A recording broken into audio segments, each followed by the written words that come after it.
Hello friends, தேங்காய், மிளகு, ஜீரகம், சோம்பு, சின்ன வெங்காயம், தக்காளி, பச்சை மிளகாய் எல்லாத்தையும் தேவையான அளவு தண்ணி விட்டு அரைச்சி எடுத்துக்கலாம். இந்த மாதிரி அரைச்சி செய்கிறப்பையும் ரொம்ப டேஸ்ட்டாக இருக்கும். இன்றைக்கி காய் முருங்கைக்காவும் மாங்காவும் போடுறேன். சின்ன வெங்காயம், தக்காளி, பச்சை மிளகாய் எடுத்து வச்சுருக்கேன். மாங்காவை தண்ணியில் போட்டு வச்சுருக்கேன். வெங்காய வடகமும் எடுத்து வச்சுட்டேன். புளியும் தண்ணியில் ஊற போட்டு வச்சுருக்கேன். புளியும் கரைச்சி எடுத்துக்கலாம். கரைச்சோன்னே நம்ம அரைச்சி வச்சுருந்த அந்த பேஸ்ட்டையும் அது கூட போட்டு நல்லா மிக்ஸ் பண்ணி விட்டுக்கலாம்.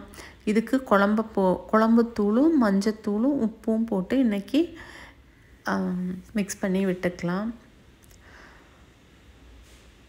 நல்லா மிக்ஸ் பண்ணி விட்டோன்னே தாளிக்கிறதுக்கு வெங்காய வடகம் எடுத்து வச்சுருந்ததுனால நான் வேறு எதுவும் எக்ஸ்ட்ரா கடுகு இதெல்லாம் போடலை.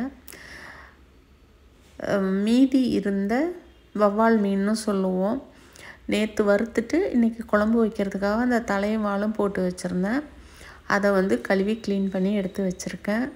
கொஞ்சமாக நல்லெண்ணெயும் கடலெண்ணெயும் விட்டு அது சூடானோன்னே வெங்காய வடகத்தையும் போட்டு அது பொரிஞ்சோன்னே சின்ன வெங்காயம், தக்காளி, பூண்டு எடுத்து வைக்க மறந்துட்டேன். அதனால் பூண்டு, பச்சை மிளகாய் போட்டு நல்லா வதக்கி எடுத்துக்கலாம். நான் வெங்காயம் தக்காளியெல்லாம் தேங்காயில் விட்டு அரைச்சதுனால புளியோட தக்காளியை கரைச்சி விடலை. அது பொரிஞ்சோன்னா கரைச்சி வச்சுருக்கிறத ஊற்றிட்டு அதில் கொஞ்சம் கருவேப்பிலையும் போட்டுட்டு அது கொதித்து வரங்காட்டியும் சைடில் குக்கரில் தண்ணி விட்டு கொஞ்சமாக உப்பு போட்டு முருங்கைக்காவை ஒரு 2 விசில் விட்டு எடுத்துக்கிட்டேன். இப்போது ஒரு 5 நிமிஷம் கொதி வந்தோன்னே மாங்காவை போட்டு மாங்காய் வெந்தோன்னே அதை எடுத்து தனியாக வச்சிடலாம்.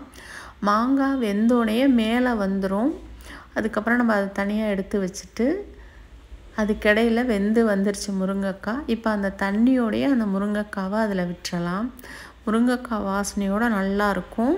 நிறைய காய் போட்டும் வைக்கலாம். கத்திரிக்காய், முருங்கைக்காய், உருளைக்கிழங்கு, நம்ம கருவாடு குழம்பு மாதிரியே இதுக்கும் போட்டு வச்சோம்னா ரொம்ப நல்லாயிருக்கும். இன்றைக்கி எனக்கு முருங்கைக்காய் மட்டும்தான் இருந்தது. மாங்காய் வெந்துருச்சு, எடுத்து வச்சுட்டேன். இப்போ மீனையும் அதுக்குள்ளே போட்டுடலாம். போட்டுட்டு ஹை ஃப்ளேமில் 7 நிமிஷம் வச்சுட்டு மீடியம் ஃப்ளேமில் ஒரு 5 நிமிஷம், சிம்மில் ஒரு 3 நிமிஷம் வச்சோம்னா நல்லா வெந்து வந்துடும். அப்பைக்கப்பை ஜென்ட்லாக மிக்ஸ் பண்ணி விட்டுக்கலாம். இது இந்த 2 கைப்பிடி சைடும் வச்சுக்கிட்டு நம்ம ஜென்ட்லாக மிக்ஸ் பண்ணோம்னா நல்லாயிருக்கும். நான் ஒரு கையில் ஃபோனு ஒரு கையில் இது இருக்கிறதுனால என்னால் செய்ய முடியல.